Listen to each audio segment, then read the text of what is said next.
Welcome to the Elokus podcast. This is class number 8 in the discourse Vaydaber Moshe, El Roshei Hamatos, which is the 10th discourse in the general book, B'Shoshe Hekdimu 5672. And this is the 4th class in chapter 38.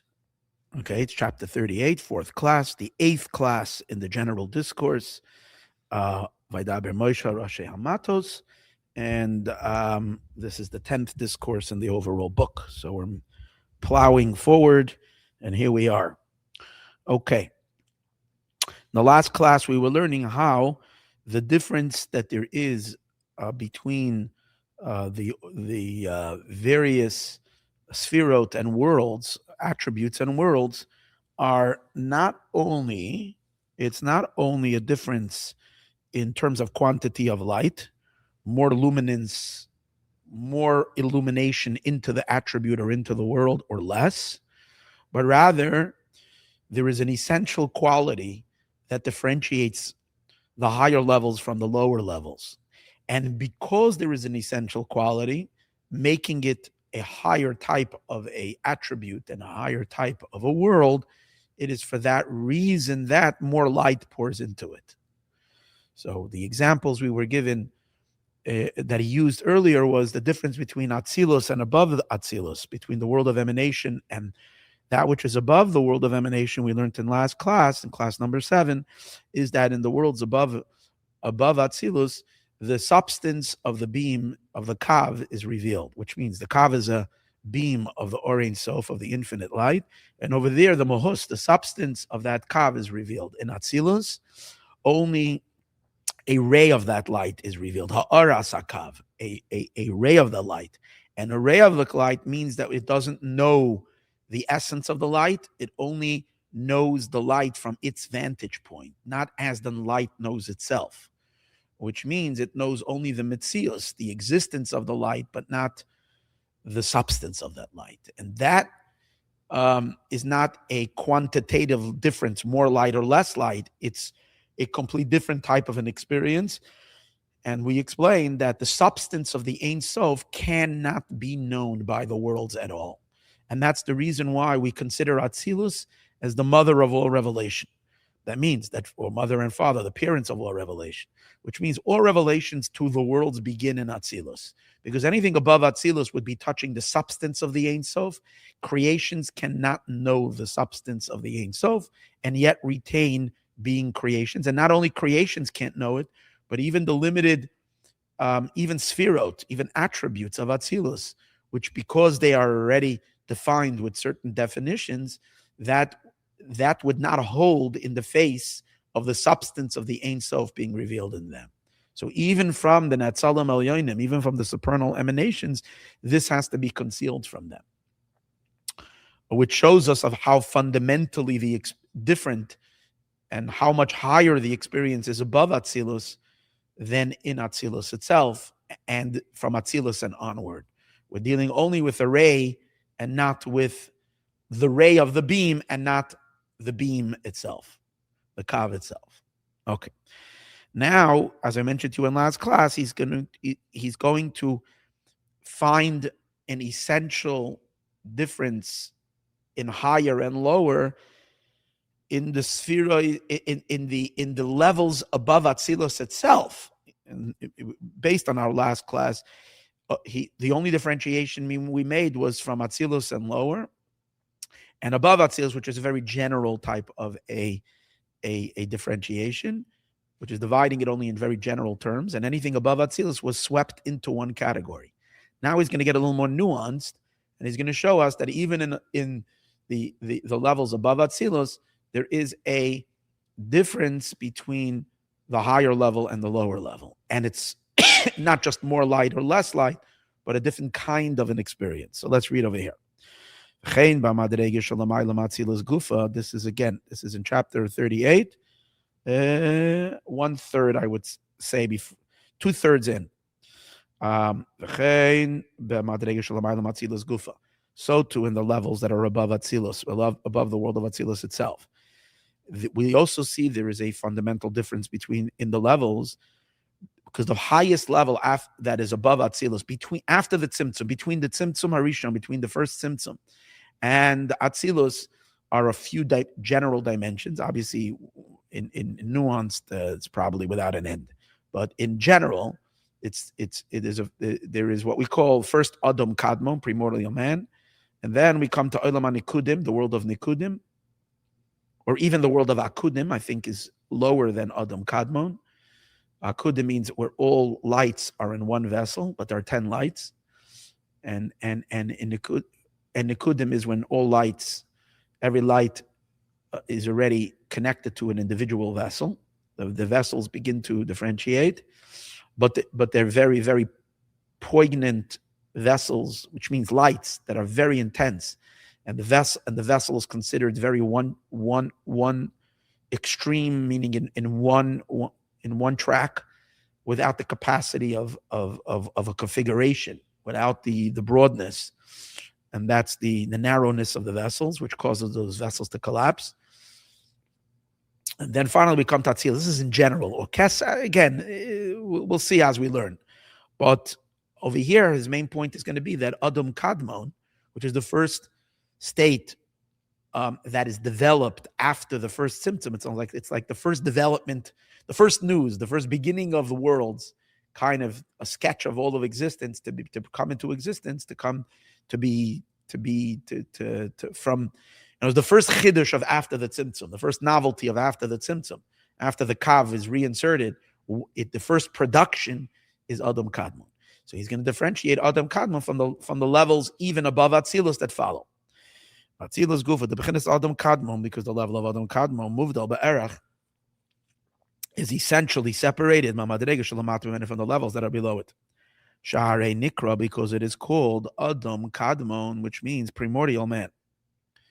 The Piddish Adam Kadmon, the meaning of primordial man, is very interesting, he says. Shazau Pchenes Adam. This is the idea of Adam. It has already the element of a human, the scope of a human. So it's an Adam. It's whatever element of Adam can be. It's the first Adam that we come across. The first human that we know that the human is down here. There's a human being. We know there is human in all worlds. The spheros, the attributes of all worlds are designed in a human form. Even in the world of Atzilus, we refer to the system of those attributes, the configuration of those attributes, as Adam Elyon, the supernal man. But even beyond Atzilus, we have this concept called Adam Kadmon, primordial man. So he says that this is Shazau B'chenes Adam. This is Adam Sha'Allah that has arose b'machshava, in the thought, ba'or ein sof, in the or ein sof, kadmon l'chol hakadumin, which the or ein sof is primordial to everything that is early. In other words, precedes everything. Or ein sof is or ein sof. Or ein sof was never mechudeshes. The light of the Ein Sof is not mechudash. Yes, it's mechudash after the tzimtzum, that it comes after a tzimtzum, comes after a contraction, and it's a beam that comes after a no, but it traces itself to the original infinite light of the Or Ein Sof. And the Or Ein Sof is not mechudash. It's not nothing new. The light is always part of the ma'ar, of the source of the light, which means that over here you can't say there's something that wasn't. It just like God himself, Atzmos himself is, and nothing precedes him, and he is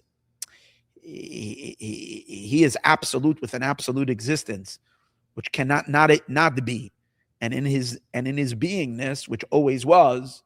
So the light of him, which means the revelation of him, is also, even though maybe it didn't always reveal, but the light, if before the Or Ein Sof was Meir, the light, the potential to be Meir, which means the potential of this light is in him. So therefore this light is always just like he is always. Okay? So therefore, even the Or Ein Sof that reveals itself after the Tzimtzum is still called the Or Kadmon. It's primordial light. So in primordial light itself, it invites into it this Adam, this man. So once the Adam gets kind of, now this seems to have happened after the Tzimtzum. Like before the Tzimtzum, there's no Adam, there's no image. The Eibishter, God himself, the light is not imagining in Adam. So this is kind of a chidush. This is something novel that once was not and then is. Yet, being that it's etched in the light that is Or Ein Sof, which the Or Ein Sof is Kadmon, that makes that this thought that the Eibishter is thinking and etching, and this thought is etched in the Or Ein Sof, so the primordialness of the light itself carries over into this Adam, which seems to be an oxymoron. It seems to be an inherent contradiction, which don't necessarily have to resolve right now. We mentioned it earlier in one of the classes. Since Adam Kadmon is something that is produced after the Tzimtzum, which means that's when Hashem imagines the creation and gets like a one picture of all of that is going to transpire. Everything that's ever going to be and is, and every event in history and every speck in the universe of time and space, it's all encoded, so to speak, in the Adam Kadmon. It contains everything in one, all in unison, all as one. And because this is etched in the Or Ein Sof itself, which is Kadmon, this is also considered Kadmon. That's what we refer to, not the Adam that is embedded in a being that's Kadmon, in light that's Kadmon. We call the Adam itself primordial. So let's read over here. That it has originated in, it arose. The reason why it's contradictory is because we say it arose. Arising means it once was not there. Like something arises in your thought. A moment ago you didn't have it, now you do have it. So it's Allah. It came up in the thought of the Or Ein Sof Kadmon l'chol hakdumim. But watch this. How do we know that we apply the Kadmon to the Adam itself? Maybe the Adam Kadmon means it's Adam that's etched in a Kadmon. But we say, is a very deep meaning. We say, B'tzelem Elokim asa esa Adam. When God creates the first human, which we refer to as the mortal human, Adam Arishon, it says God created him in his image. That the human being is unlike all, and we know all humans are then following the image of God. But we're soon going to see, although all humans who are descendants of Adam are in the image of God, there is something special about Adam Arishon, Adam, even more than Eve, Adam, is because Adam is an original creation of God himself. There's nothing there. God is not using any other materials other than himself to produce Adam. He says, let there be man. And he emanates him and produces man. Chava, Eve, is already taken once Adam is in existence. She's taken as a rib of him. Yes, of course, via the fact that God creates Adam from absolute nothing to bring him into existence, and Adam has Chava inside of him as well. So in that sense, God is creating Chava, Eve as well, together with Adam.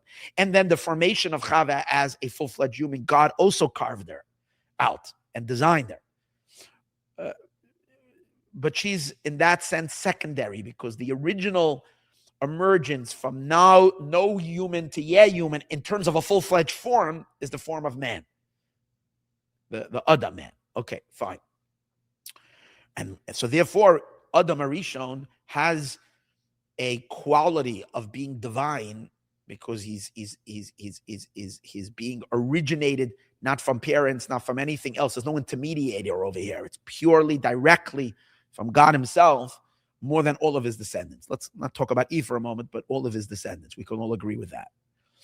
Now, what he's going to do over here is that he says that the Torah has many, interpretations. On a far more mystical interpretation, when we say that in the image of God, God created man, it's also referring to primordial man.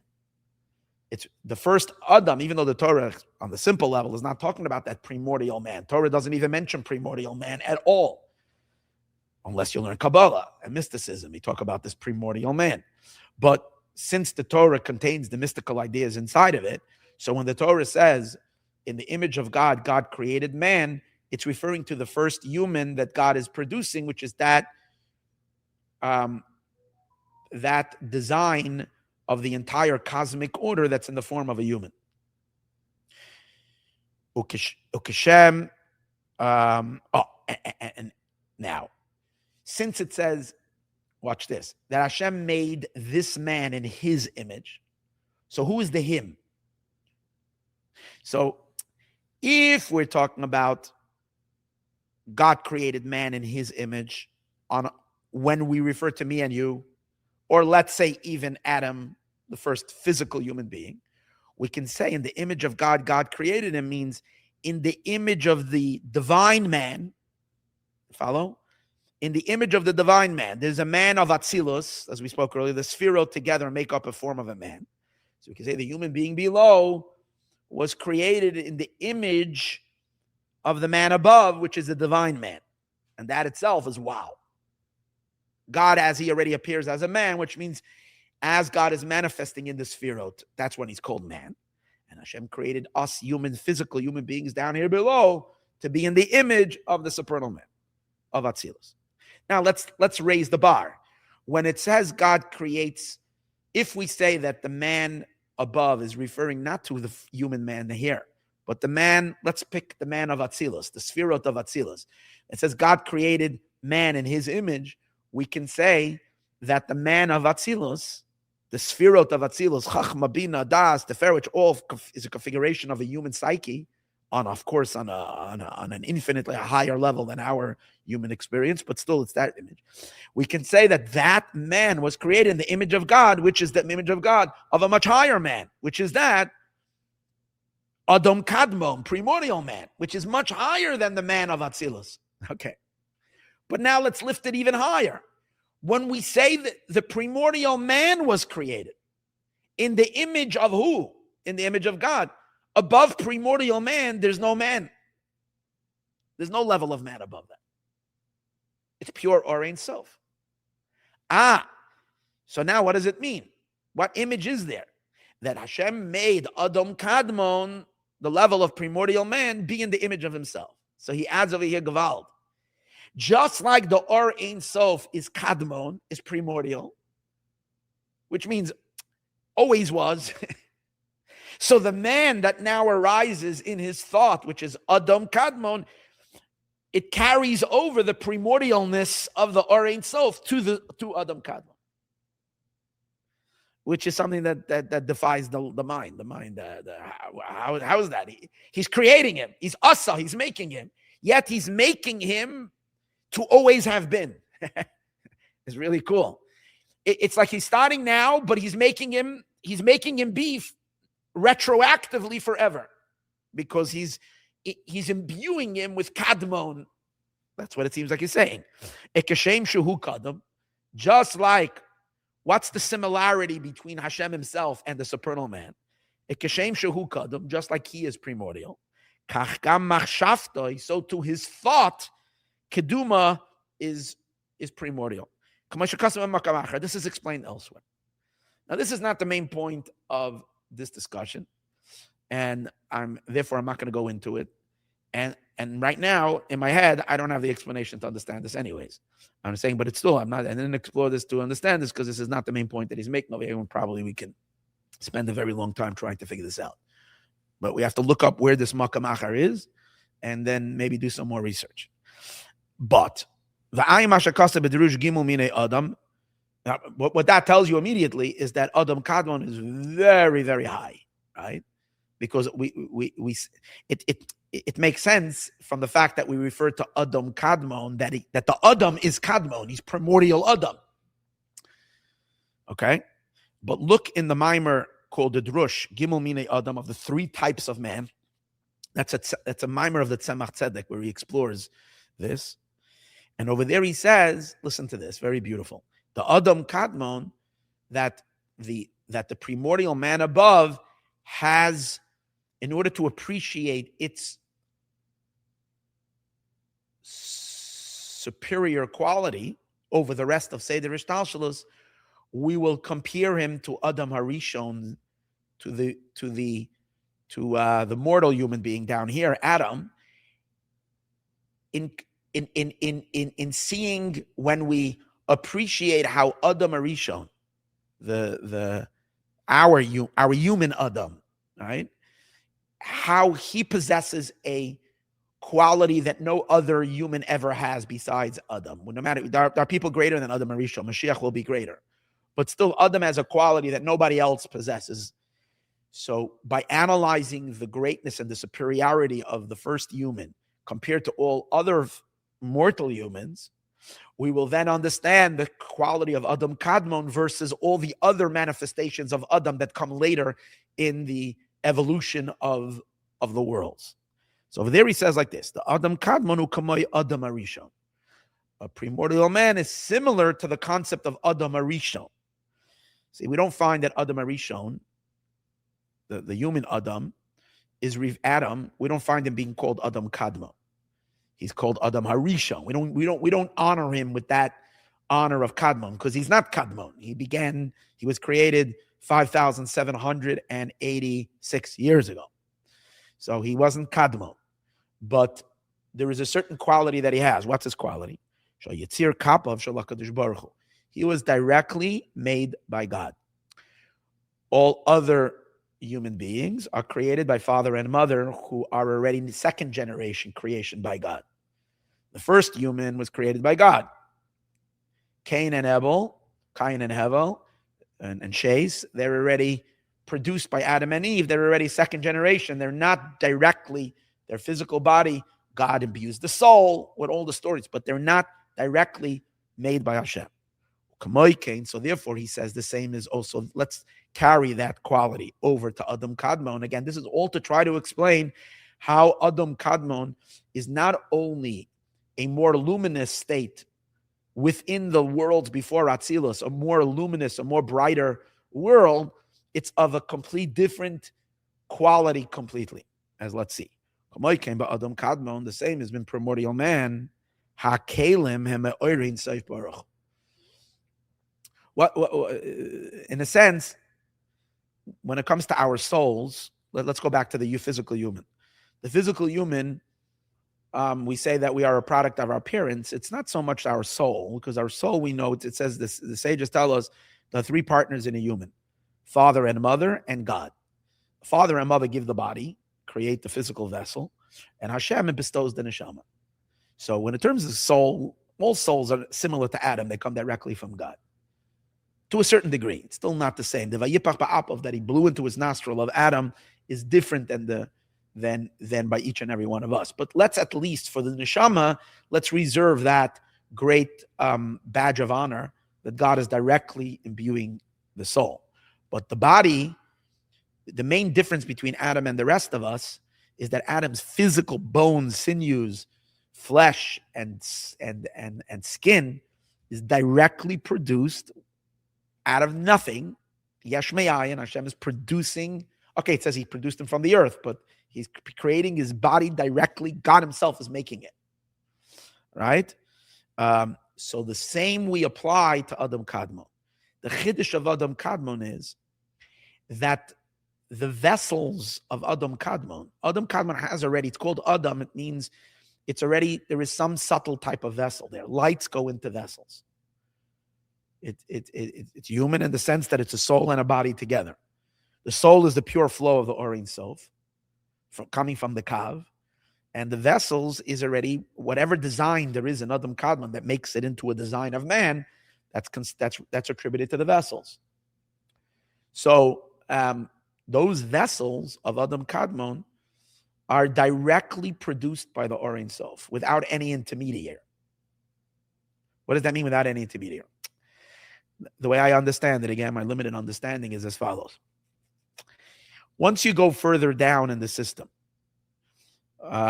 once you talk about, for instance, the vessels of Atzilus, the vessels of Chachma of Atzilus, and the vessels, the Kalim of Chesed and Gavura, all those vessels of the world of Atzilus,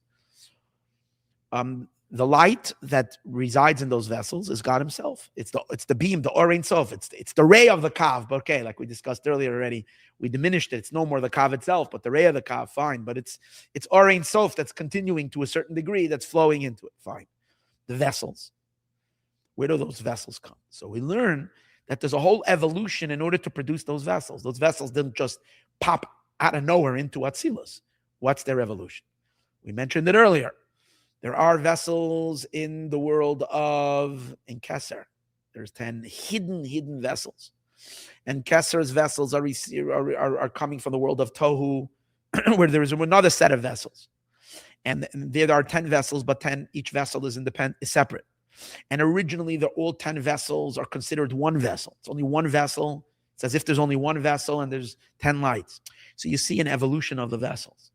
So the kalim of Atzilus are not directly being produced yesh me'ayin, from absolute nothing, without any history. You can trace an earlier stage of these vessels as they're evolving. However, the vessels of Adam Kadmon, there's no predecessor. They don't evolve from a higher vessel. There's no vessels. Although we learned that it's through the Oisiyas HaReshimu, the letters of the Reshimu that we discussed earlier, but those letters of the Reshimu are not considered Kalim yet. It's still pure Or Ein Sof. It's a trace of the Or Ein Sof. Since it's pure Or Ein Sof, it's the letters of Reshimu are still. Remember, we learned that in order for the letters of the Reshimu to produce the Kalim of Adam Kadmon, it's through an accident, through a collision. It's a whole. But what that means that above the vessels of Adam Kadmon, there are no vessels, which means that these vessels are an original. Just like, and therefore it's similar to Adam Arishon, to the first human being whose body is formed directly from God. So translate that into Adam Kadmon. The body of Adam Kadmon, which means the vessels of Adam Kadmon, is a direct production of the Or Ein Sof. Which would mean, if you were to touch Adam's body, it would be like, wow. Imagine touching Adam Arishon's body. You're touching something that this is the original. Everything is already a copy.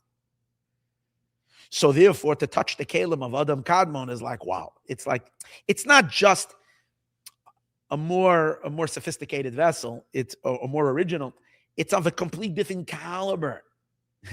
Its value is like on a complete different level because this is the original. It's like it's similar to the tablets, the tablets versus a Sefer Torah.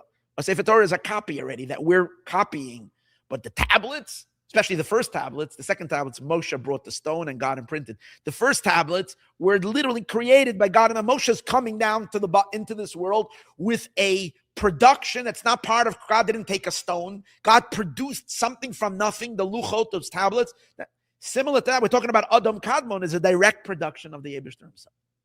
So even the vessels are of a complete different caliber. That's the point.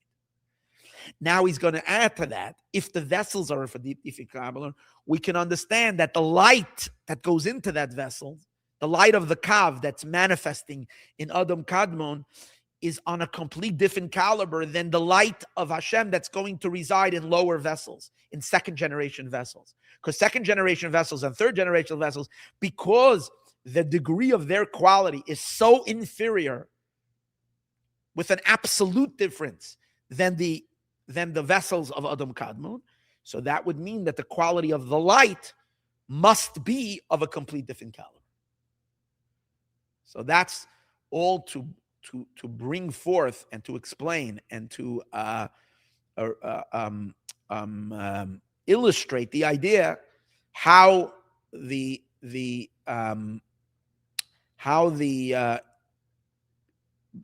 before Atzilus, the differences between one level and the next are of essential difference, not just the same level, but more reduced light or more increased light. That's the idea. Adam Kadmon, the same as in Adam Kadmon. The Kalim are directly from the Or Ein Sof, Shaloi al Yedei Amtsoyes Eza Madrega, not through a medium of some kind of a level. Hashem is originating from nothing, the Kalim. Now it's interesting, even though the concept of the Esespheres Agnuzais exists already in Or Ein Sof, but that's we said according to the Arizal, that's not Kalim. That's Oires, that's lights. That right? And before Atzilus, you can't call it Kalim in any way. The Imke move on, it's understood.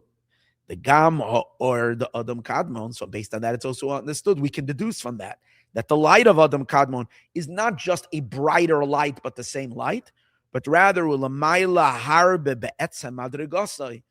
is way above in its essential quality in comparison to the lights that are below it. V'yashloimar, we can say, shazeu gamkein, that what do we mean of that the light is of a different quality? It's the same kav. What's the difference? When it came to Atzilus and above Atzilus, we differentiated a major differentiation. That anything above Atzilus is enjoying the radiance of the kav itself, of the beam of Or Ein Sof. They're privy to that revelation. And that's why they're totally melted into him, into Ein Sof. They don't have any existence other than him. It's hard to understand how we can even call that worlds or whatever. But once we're in the world of Atzilus, the kav ends, and all we have is a ray of the kav, ha'ara of the kav, and which we explained that the difference between a ray and the substance of the kav is huge. But however, above that, when we're talking now the difference between Adam Kadmon and the evolving next levels that are also above Atzilus, which all are received from the kav itself. So what fundamental difference is there in the light? So he wants to now argue it's the same idea that differentiates Atzilus from above Atzilus, differentiates Adam Kadmon from the levels below it, although not as dramatic, but it's still the same concept. Via Shloima, we can say, Shazehu Gamkein Atzmos Va'ara, that in Adam Kadmon, the essence of the kav is shining. And once you leave the world of Adam Kadmon, you go lower, to a certain degree, it's no more the essence of the kav, it's considered a ha'ara, a light. Although this seems to contradict what we learned earlier, that anything above Atzilus is still the kav itself, not a ha'ara. A ray begins in Atzilus. Atzilus is downgraded to a ha'ara. The world of emanation, that's when you're downgrading to a ha'ara. But in the above Atzilus, everything is one continuum of Or Ein Sof. But he says, no, relative to Atzilus, everything above Atzilus is considered pure kav. But if you're getting more subtle and more detailed, you will see that really everything that shines past Adam Kadmon, meaning lower than Adam Kadmon, and the next configurations, is considered only a ray. And that, based on that, we can understand why it is so inferior and why Adam Kadmon is so superior to the levels below it. Shaharei, and how does he prove it? Kala giluyim shema Adam Kadmon, we find in Kabbalah that all the emanations, all the revelations that come from Adam Kadmon, Nikraim, are called Havalim Da'ak. Kabbalah uses an interesting term. It calls it a hevel. A hevel is a breath. And the word hevel means really silliness. Because breath is like, when a person goes, what is that? It's an emanation of a person's ear, but all it is just an external type of a thing. So he says, the Gama Amshacha, even when we speak about the highest transmissions from Adam Kadmon, Mipchinas, listen to this, if you hear there's a abbreviation, Aleph Ches Pei, which stands for, it's one of the abbreviations that people struggle with. Oizen Chaitem Peh. All the lights that come from the ear, the nose, and the mouth of Adam Kadmon, obviously anthropomorphically speaking, a billion, gazillion, infinite amount of times. But there is this concept discussed that the lights of Adam Kadmon come through the nose, the ears, and the mouth of Adam Kadmon. Nikra Hevel is called only Hevel, which Hevel means Shazal B'chenes Ha'ara Lavad. It's only a ray. So you see the same idea that anything below Adam Kadmon is already incredibly downgraded. Now he's going to carry it over in the next class, in which he's going to say that just like we see the worlds have such a great difference between this world and the next world, he's going to show us in the spheros themselves And here is literally where he's going to start an exploration that's going to carry us through this discourse and the next discourse. Fascinating discussion of why in the spheros itself, why Chachma is so much higher than Bina. We're going to get one of the most incredible explorations of what Chachma is, which we never really, until you don't learn over here, we have a very limited understanding of Chachma and Bina, and this will expand our understanding of Chachma versus Bina in an incredible way. Let's leave this. Let's just learn one line. Just like the worlds are differentiated in their essence, in terms of the light and the revelation in them, that it's a different essential quality, not just more light or less light. The same is also in the Sfiros, Befrat, specifically, they're also divided in their essential quality of who they are. And he's going to start to explain Chachma Bina. Let's leave that for the next class.